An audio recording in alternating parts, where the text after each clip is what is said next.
Réveil au petit matin de cette 11e journée, après une nuit paisible et loin de tout. Seules les vaches du coin viennent nous tenir compagnie pour le petit bonjour.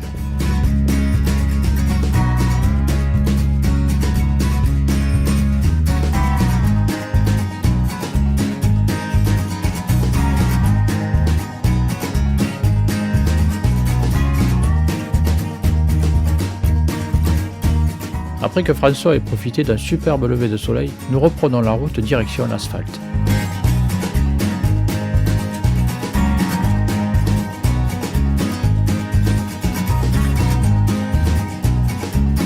Cap sur l'Utah, un état mythique, célèbre pour ses incroyables parcs nationaux. Notre objectif, rejoindre les environs de Moab et si possible dénicher une place dans un campground du coin. Mais vous allez voir, ce n'est pas gagné.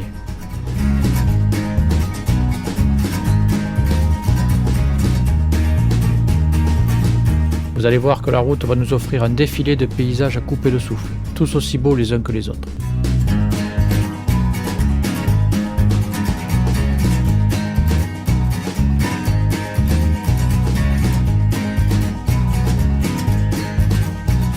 On traverse les forêts du Ashley National Forest.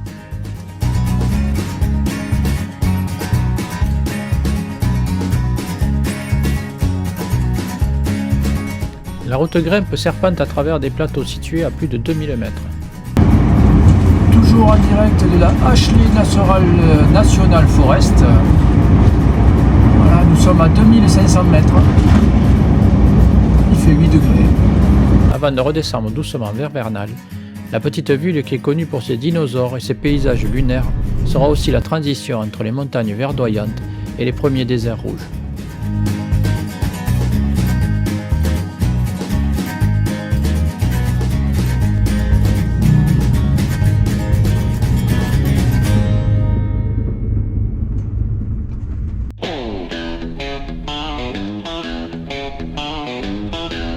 Et soudain, le décor bascule. Les formations du Saranfel Swell apparaissent, des canyons, des mésas, des falaises sculptées par le vent.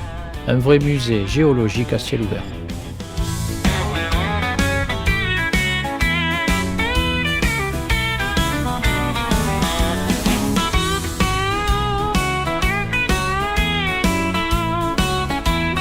On continue plein sud, à travers les plaines arides du bassin de l'Uinta, puis de la région de Roosevelt et de Price.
Lors de la montée, nous avons maintenu une allure faible, vu la consommation du camping-car lorsqu'on appuie sur la pédale à fond.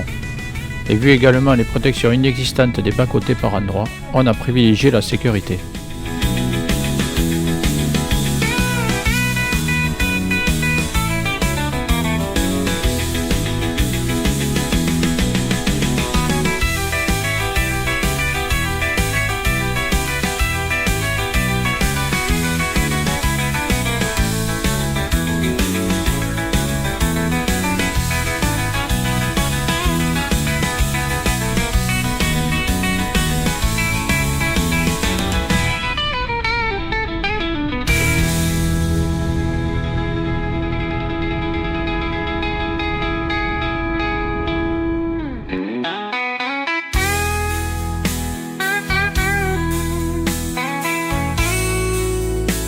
Petite pause déjeuner en bonne compagnie.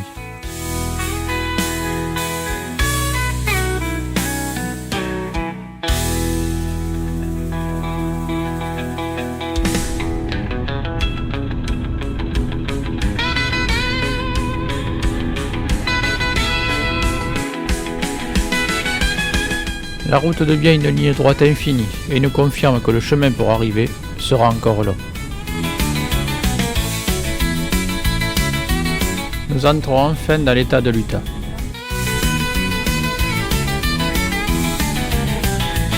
Et au loin, les roches rouges se dessinent. Moab. Le ciel bleu éclatant, la chaleur, la poussière, et cette impression de toucher du doigt les grands parcs mythiques, Arches et Canyonlands.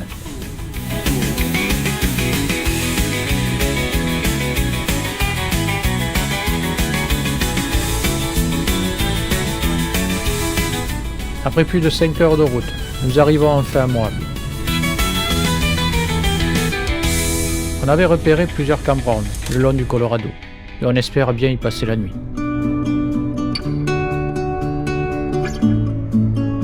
Premier arrêt, on descend du RV un peu perdu et on essaye de comprendre comment ça fonctionne. Heureusement, un ranger de passage nous explique le système. Il faut remplir une fiche de réservation, accrocher un petit macaron sur le poteau de l'emplacement, mettre l'argent et la fiche dans une enveloppe et déposer le tout dans une boîte à l'entrée du camp. Je vous détaillerai ça dans une prochaine petite vidéo. Simple sur le papier, mais en inspectant tous les poteaux du premier campground, verdict, tout est complet. On ne se décourage pas, on remonte dans le RV et on file au suivant, plus grand, plus prometteur, mais là encore, aucun emplacement de libre. On ne sait pas s'il y en a d'autres après, alors on reprend la route, en s'enfonçant un peu plus loin dans cette vallée, le long du Colorado.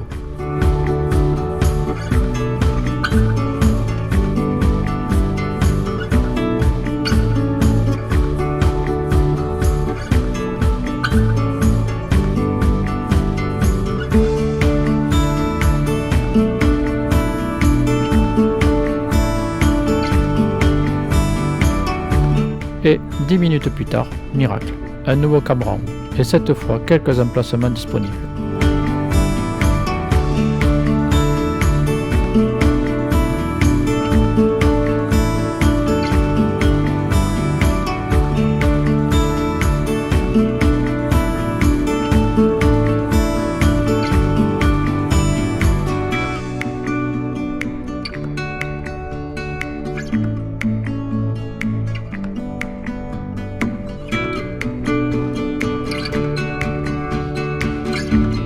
On s'installe enfin, à une vingtaine de minutes de Moab, au bord de la légendaire rivière Colorado. Le décor est superbe, les roches rouges, la lumière dorée du soir et ce silence, juste interrompu par le bruit de l'eau.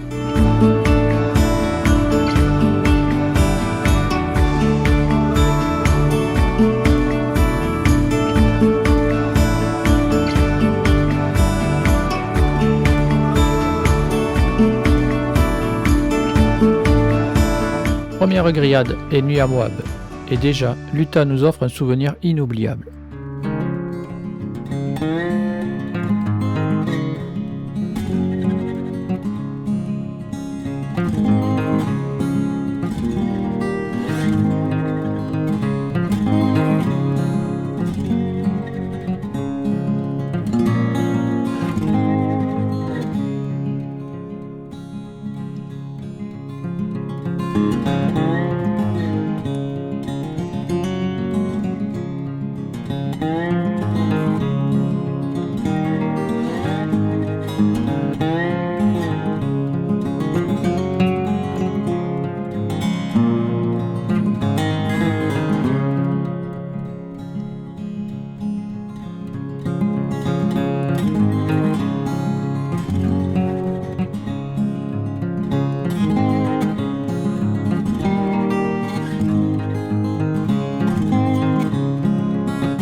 réveille très tôt ce matin pour entrer dans le parc avant 7 heures. Arches National Park est tellement beau qu'il est énormément fréquenté.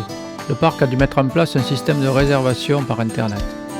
En gros, entre avril et début juillet, puis fin août et fin octobre, il faut réserver en ligne pour entrer entre 7h et 16h. Le reste du temps, et si vous arrivez tôt le matin ou en fin de journée, pas besoin de permis. L'entrée se fait avec la carte américaine de Beautiful ou en payant au guichet de l'entrée. Malgré l'heure matinale, il y a déjà pas mal de monde. Nous prenons la direction de l'emblème du parc, Delicate Arch. L'avantage du camping-car, c'est qu'une fois rentré dans le parc, nous avons le temps de prendre le petit déjeuner et de finir de nous préparer. Départ pour un trail d'1 heure environ, qui nous amène à la Delicate Arch. Ça grimpe un petit peu. Petite montée pour aller voir la Delicate Arch. Il y a déjà pas mal de parcours exécutés et là c'est le final, sur les rochers. L'heure matinale nous permet d'apprécier le lever du soleil et la chaleur n'est pas encore là.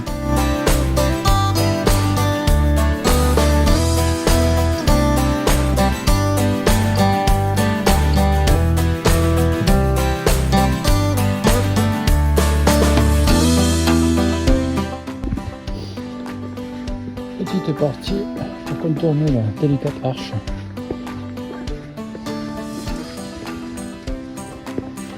Un peu haut, pas tombé. Elle est jolie, le soleil levant. Sur place, pas évident de pouvoir prendre une photo de l'arche sans personne dessous. J'imagine aux heures de pointe.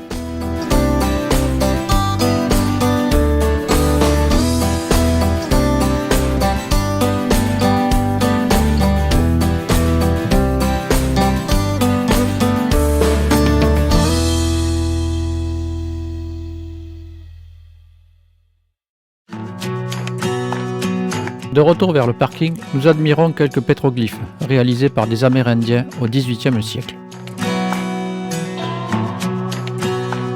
Et nous passons aussi à côté d'une petite cabane en bois construite en 1900. Nous reprenons la Scenic Drive qui nous mène tout droit au nord du parc.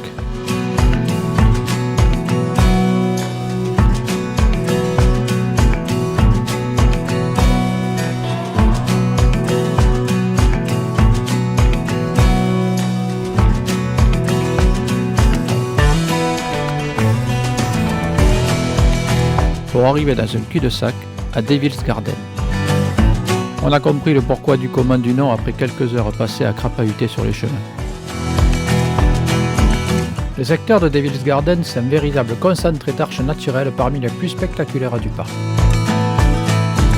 On y découvre Broken Arch, la fameuse Landscape Arch qui est l'une des plus longues arches du monde, le sentier menant à Devil's Garden Arch, mais aussi la très photogénique Sand Dune Arch, nichée entre deux parois de grès.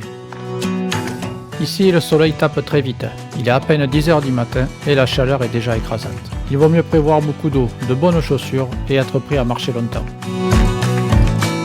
Et c'est parti pour une rando d'environ 4 heures, avec plusieurs passages qui grimpent bien, parfois sur des crêtes rocheuses exposées. L'un des gros avantages du secteur de Devil's Garden, c'est que c'est un secteur qui devient beaucoup moins fréquenté dès qu'il faut grimper un peu. Les visiteurs se dispersent et on se retrouve souvent seul au milieu des roches rouges. Ici, on profite d'une vraie sensation de liberté. Les sentiers sont plus sauvages et on marche parfois sur de larges dalles de grès, et l'ambiance est bien plus brute que dans le reste du parc. C'est d'ailleurs la zone qui abrite le plus grand nombre d'arches de tout le parc. Comme il fait très chaud, nous décidons de ressortir du parc vers 14h. Et nous allons faire un tour à Moab.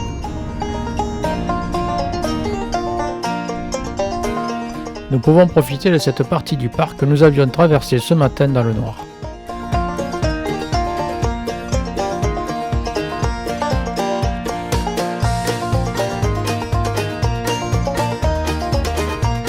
Une fois en ville, nous nous inscrivons pour une activité que nous ferons demain. Je vous dis pas encore ce que c'est, vous verrez ça plus tard. 16h, nous retournons dans le parc. Il fait un peu moins chaud et comme ce matin à cette heure-là, il n'y a pas besoin de réservation. Nous allons à la partie de Window Section. Ici aussi de belles arches. La plus spectaculaire pour moi, c'est la Double Arch. Une arche gigantesque, tellement originale qu'un couple de mariés est venu pour prendre des photos.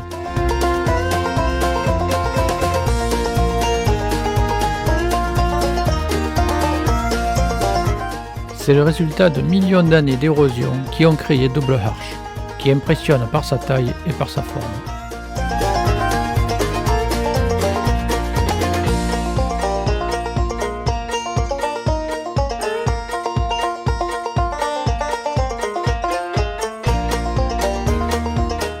Juste à proximité, on y trouve 3 arches majeures, North Window, South Window et Turret Arch, facilement atteignables par un court sentier.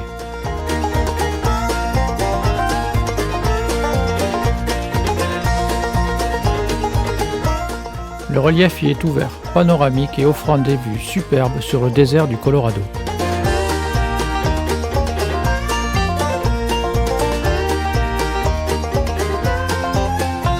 C'est un secteur idéal pour les familles, pour admirer le lever du soleil ou bien pour faire une découverte rapide du parc.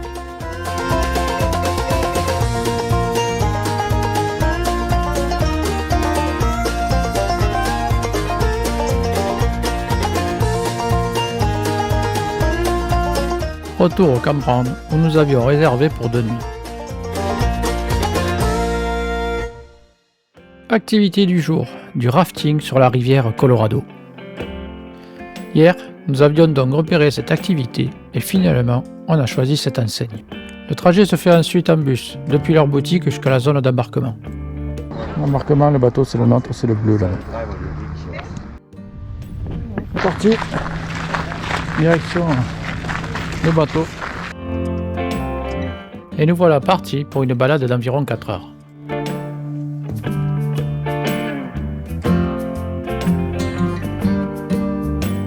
Bon, c'est pas du rafting façon délivrance, car on découvre l'activité. Donc on reste sur un niveau 1, c'est parfait pour débuter.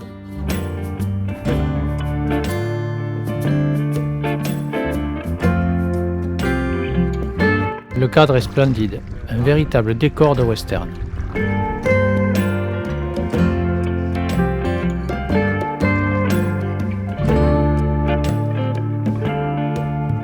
J'ai même le plaisir aujourd'hui de prendre les commandes du raft.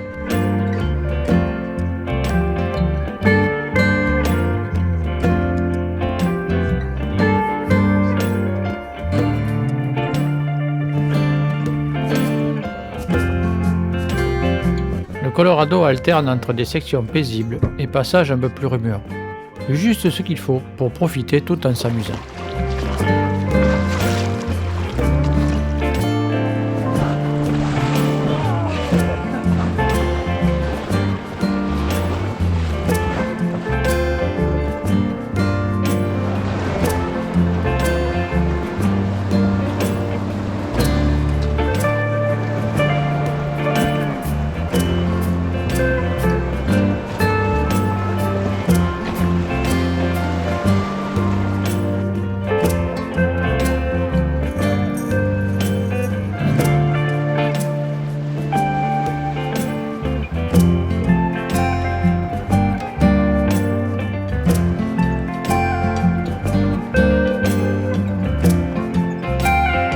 On savoure cette quiétude, on prend le temps de s'imprégner de l'ambiance.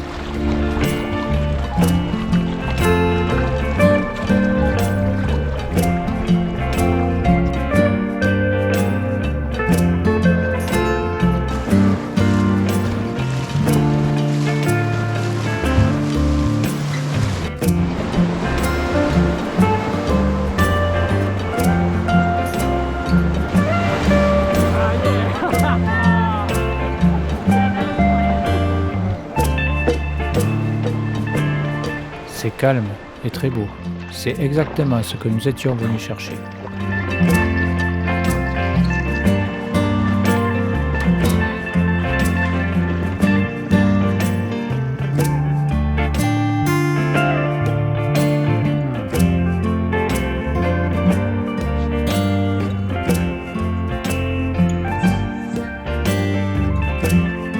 Je fais même un petit plongeon dans le Colorado.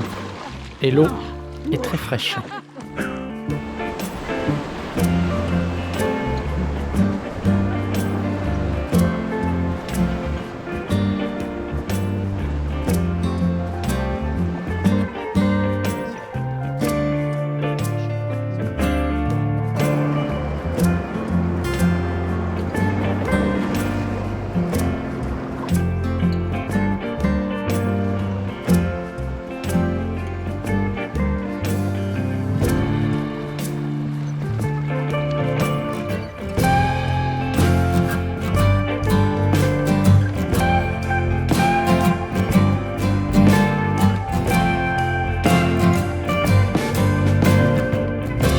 Après cette parenthèse sur l'eau, nous retournons à Moab.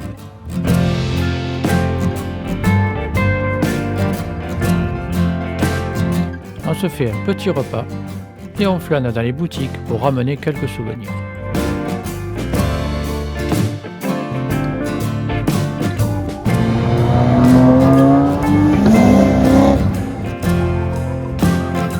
Moab dégage une atmosphère vraiment agréable et on a clairement eu un petit coup de cœur pour cette ville.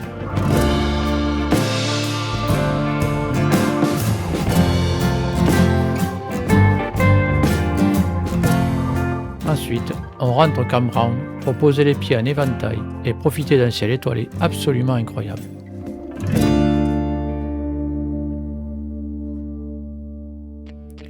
Nous quittons Moab pour aller à une demi-heure de route à Canyonland National Park.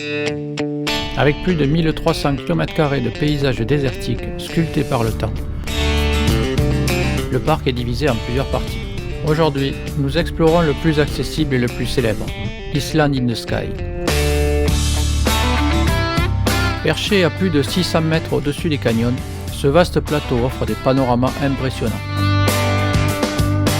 Des routes panoramiques faciles et des points de vue incontournables comme Mesa Arch et Grand Duke Point. L'entrée du parc se fait comme toujours avec notre carte American's Beautiful. Notre première étape, Mesa Arch, l'arche la plus célèbre du parc, connue pour son panorama spectaculaire au lever du soleil.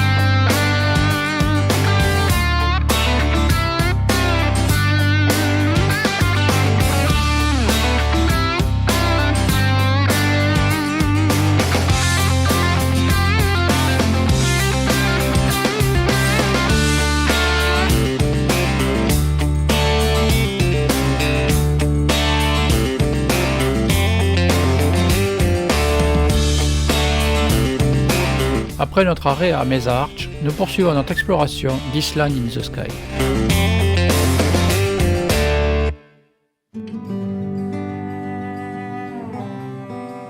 Tout au long de la route, nous découvrons une série de points de vue spectaculaires, chacun ouvrant sur l'immensité des canyons et des mesas qui s'étendent à perte de vue. Petite pause à l'heure du déjeuner pour nous restaurer, avant de reprendre la route vers l'extrémité du parc.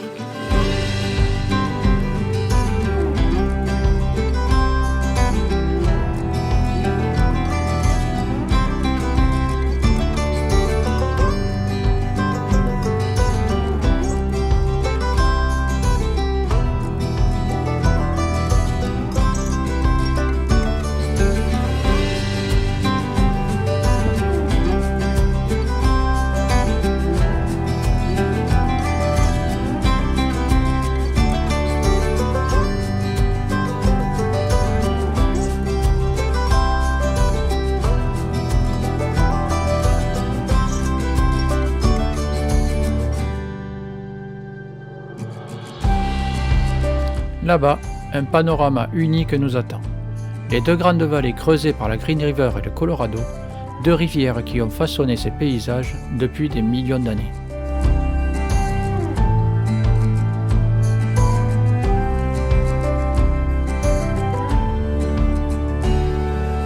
En fin d'après-midi, nous quittons le parc pour chercher un campement.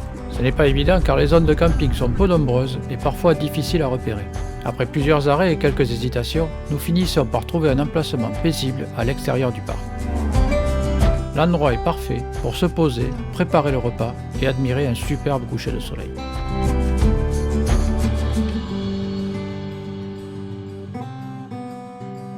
Demain, une nouvelle étape de notre voyage, cap sur Monument Valley.